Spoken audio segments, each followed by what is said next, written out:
Past players, past legends, past legends.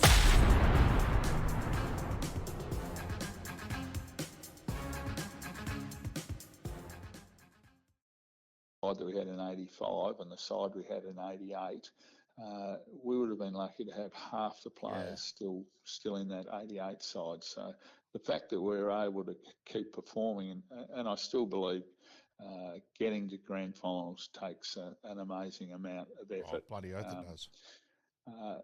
Unfortunately, like I played in 10, and if I had have won 5, I'd be very happy now, and I've only won 3.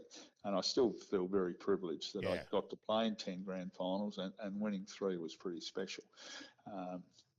But whoever says that you might as well not if you're not going to win the grand final, you might as well not make the grand final. That's bullshit. So it's garbage. It's the biggest game that you'll play that year. Yeah. And you've given yourself a chance to win a premiership. And there's only 2 sides that can say that at the end of any year. So, now, what's also your memories here? And I want you to go on a few different angles here and go from however you like. So your son, Matthew, and with his, so being blind, Matthew, and you go in whatever way you want to go there, Super. But he developed an absolute huge cult following when he was on KG, and KG I thought was brilliant with him. And what's your memories of that? And you would have been pretty bloody proud of him, and so you should be. Back then, absolutely. Matthew, I think he was 8 years old when he started first in the show. Yeah. And he had this remarkable memory. Could remember. You talk about Wally Miller. You asked Matthew what was the score in round 13 of 1986, and he'd be able to just recite what the scores were. So he had this unique ability with numbers, and he used to do his footy tips for KG every Friday. And I still remember they changed the time. I think he used to be on at 10 to 5. Or But then they changed it for some reason to 20 past 5, and there was a group of nuns that actually rang up and said, "This is not fair. You've changed the time. We can't listen to it. That's when we have our dinner or whatever." So they actually changed him back to 10 to 5. Right. So I do remember that. He had a remarkable following. It was huge. The only thing is, I think he finished when he was 14, and it was only because that his voice had started to change. So that novelty factor was gone. You're listening to more of an older, young adult where voices changed. So he dropped out.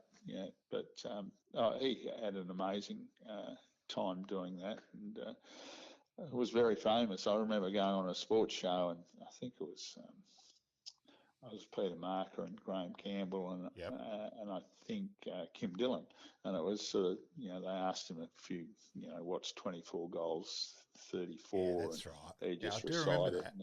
And then Kim Dillon, as a throw a line, said 47 goals, 49, and Matthew's just gone bang with the answer.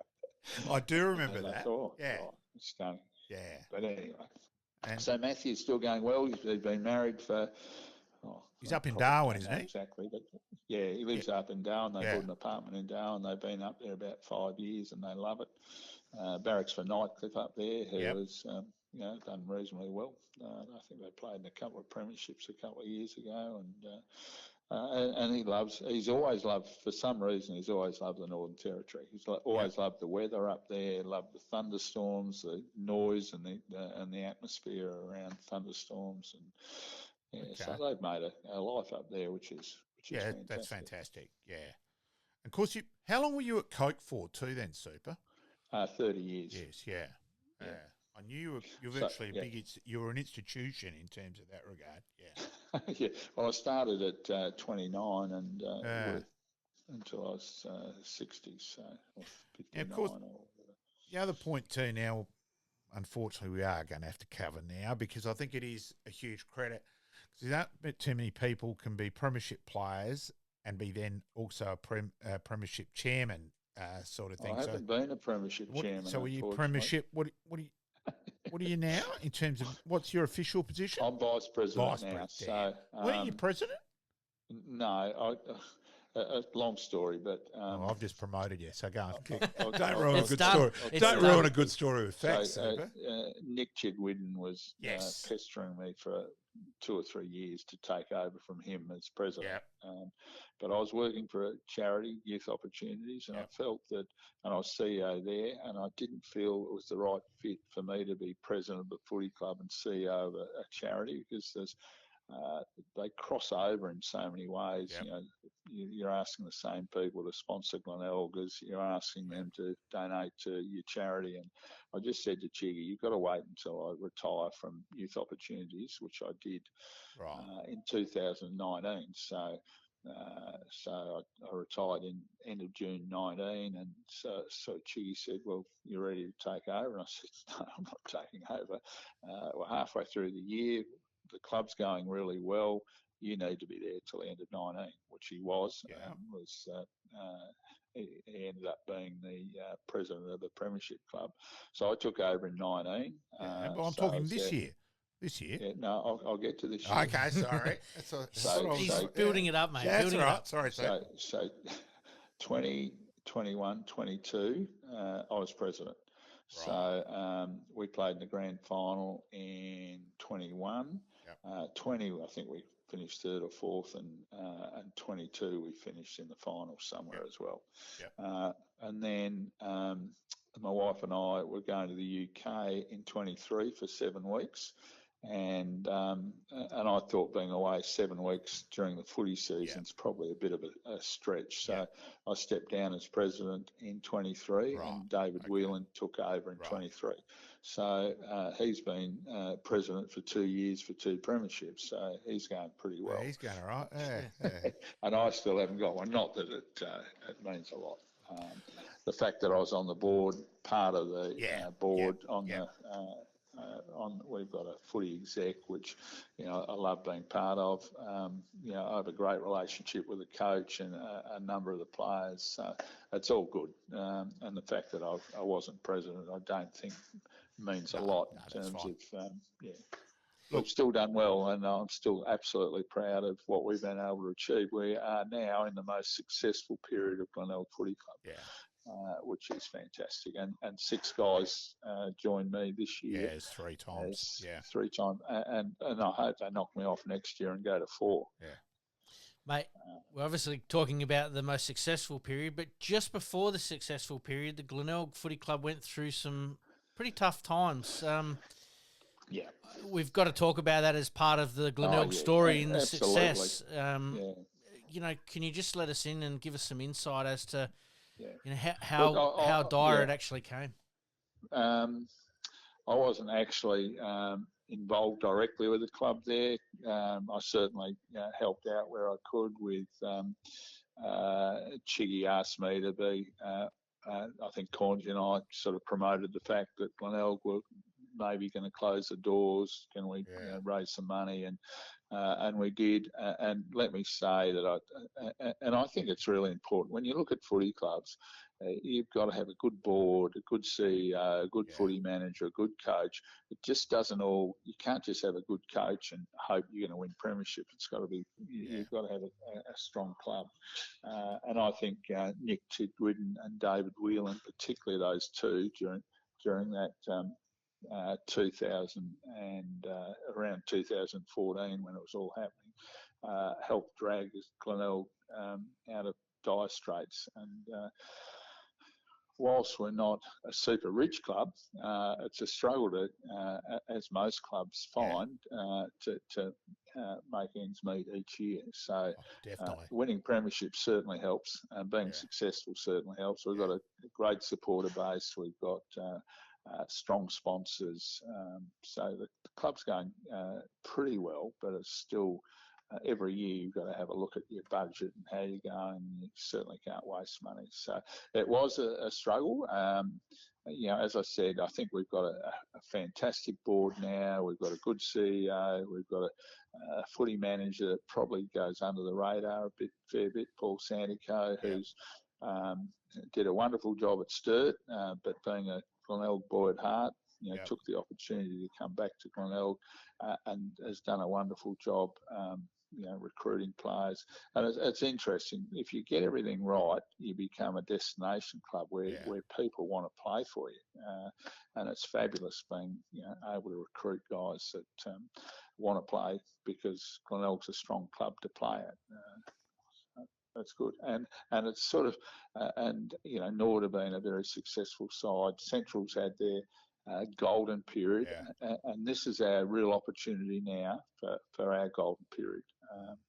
And we've just got to keep working on the next 2 or 3 years and just make sure we're in the finals, competing, to get in the grand final, and you see what happens. Pretty exciting times. Now, Peter, where I'd spoken to you briefly before, it was actually at John Robinson's funeral and wake. Yeah, now, that's right. Yeah. In terms of that, John Robinson, it's remarkable, Peter, that he is one of only 4 players in SANFL football history to play in premierships in all 4 grades in terms of league, reserves, junior Colts and senior Colts. And that was at Port Adelaide. Yeah, and that was at Port Adelaide. And then back then when you then moved to that club. To say he got immersed and that in Glenelg, and fanatical Glenelg, he played for Glenelg, but he was chairman of selectors, on committee. So he's actually a member of the Glenelg. He's a Glenelg Hall of Fame member as well, which obviously Peter is. An absolute great at Glenelg.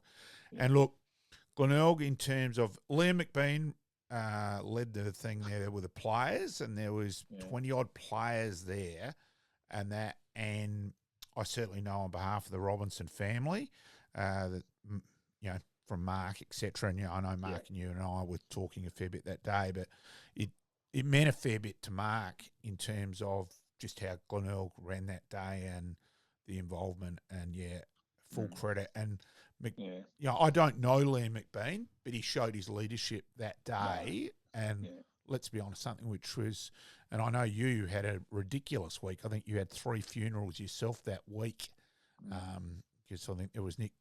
There was one with the Chigwidden family as well, and so it was a ridiculous week. But Glenelg were fantastic that day, and full credit. I know I'm speaking. Yeah, well, John Robinson was a fantastic servant at Glenelg over many, many years. Whatever credit he got, he certainly deserved it. We have got a special group of players at Glenelg at the moment. We might lose a couple, this year. That Snooky's going to retire, who's been probably our best player in the last 10 years. But we've still got a very strong leadership group, and it's amazing if you can keep that majority of that leadership group together. Add a couple of new ones, a couple drop off, and just maintain that momentum. It's so hard to get in the position that we're happy to be in now, but it's easy to lose it as well. So it's really important that we just keep striving for more success. Righto, in terms of the normal way here, Peter, we like to finish off. Let's go through the best players you played with and against. And I admit I will be asking you a Nord Ruckman how he features there as well. So, go, Soap. Well, best players I've played with, as I mentioned earlier, Stephen Kernahan's is right up there. Peter Marker was my first captain, unbelievable player. Great player. And there's so many good players. It's hard to single them out. Cornsey, obviously. Kimmy Hodgman, another great player. Tony McGuinness for a couple of years. Chris McDermott for a long period of time.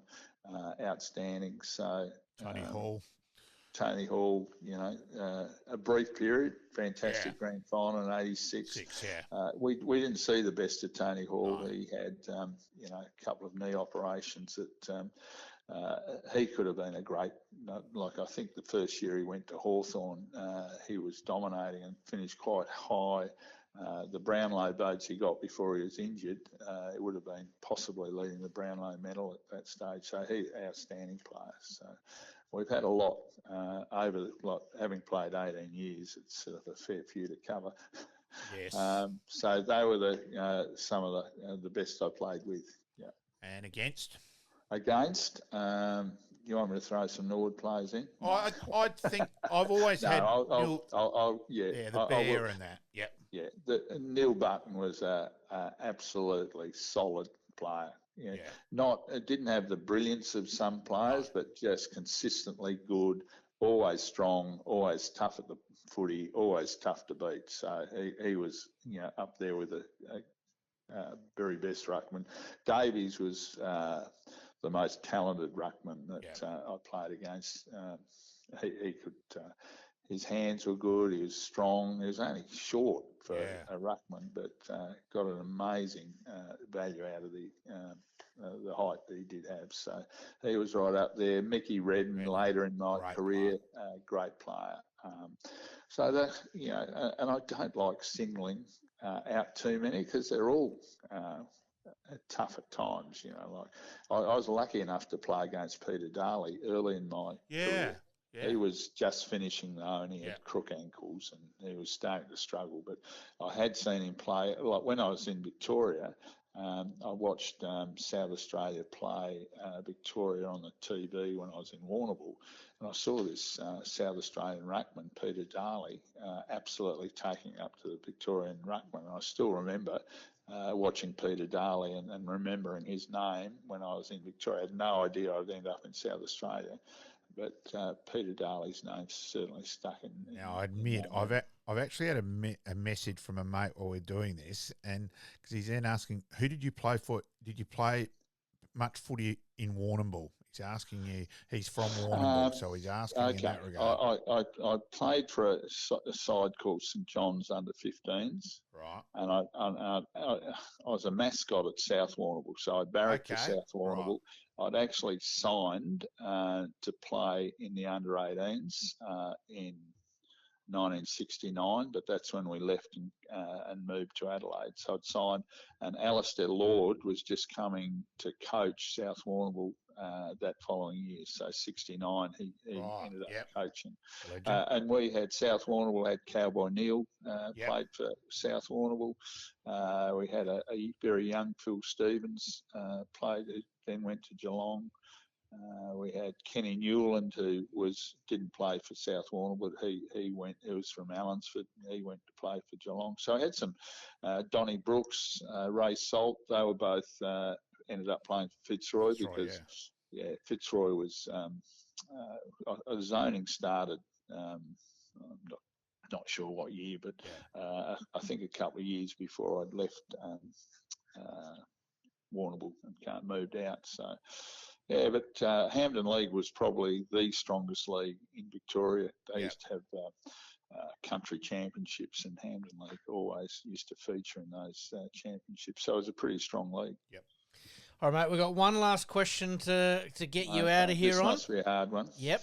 Mate, it's not very often that we get to interview somebody that's played over 400 games, 423 to be exact, or 467. Yep. I'm 467, Camp. Yep. Mate, I'm sure there's a couple of highlights in those 400 games. Do you want to just run through a couple of them just to wind us up on? Yeah. Three pretty bloody obvious ones. Yep. Yeah. Obviously the premierships, and I probably treasure 86 more than the others. Like 73, I was only a kid. Didn't appreciate it. 85, enormous pressure after playing in 5 losing grand finals. So winning 85, while it was fantastic, was as much a relief. We finally won one. So 86, having won 85, the pressure didn't seem as great. So I got more enjoyment of playing in 86 than I did from 85. Yep, so that makes sense. So that highlights. My 400th game was certainly a big highlight. Footy at Glenelg Oval against West Torrens, and we won that game. And it was interesting. Getting to run out with my 2 of my sons. And that was special. And running around with the players, some of the players had tears in their eyes. So it was a big event. Getting to 400, and people ask me how you did it, and I've got no idea. I just kept playing every year, and it just add up. It was a huge event in South Australian footy, and I do think the bit of running out with your two boys just made it, that big tick, and probably because Matthew was so well known as well. It did add to it. Yeah, no, it's a big day. That's not taking away from your other son as well. Yeah, no, big day and special day. So they were highlights. Look, there's been so many. Glenelg Football Club's been a highlight for me, and to still be involved. I love SANFL footy. I still would prefer to be at Glenelg Oval watching Glenelg play. I probably went to 3 or 4 AFL games, and I absolutely admire the physical attributes, the ability to perform under pressure, and AFL footy. But for me, it's become a bit prescriptive. I think it's overcoached. Incredible skills these footballers have got, and they run rings around some of the players that we played with and against. But it was and it's because they're professional. They get to train, so many hours a week. But it's taken footy to a different level. But sometimes not as enjoyable as watching Nord play or Glenelg play. I still love that old community type thing, and we're lucky at Glenelg, and I say this in respect of all the other clubs. Most of Glenelg supporters live in Glenelg. I think that's a fair point. What I mean? Actually, it's, and I do agree with that. So it's a great community. Nord are spread out, obviously. Sturt are a bit spread out. I think that's a fair point. Yeah. So it's been a great club, and I couldn't be more thankful of being associated with Glenelg Footy Clubs. It's been great. I greatly appreciated, Super. Thank you, mate. Really value your time. And, no worries. Yeah, look forward to catching up as well. I do want to tell you one story off air, so you will laugh. Hang about. Yeah. All right. See you, Pete. Thank see you, mate. Malcolm. Thank you. Thanks, mate. See you. Ta-ra. Liking this podcast? Please like, rate, and subscribe.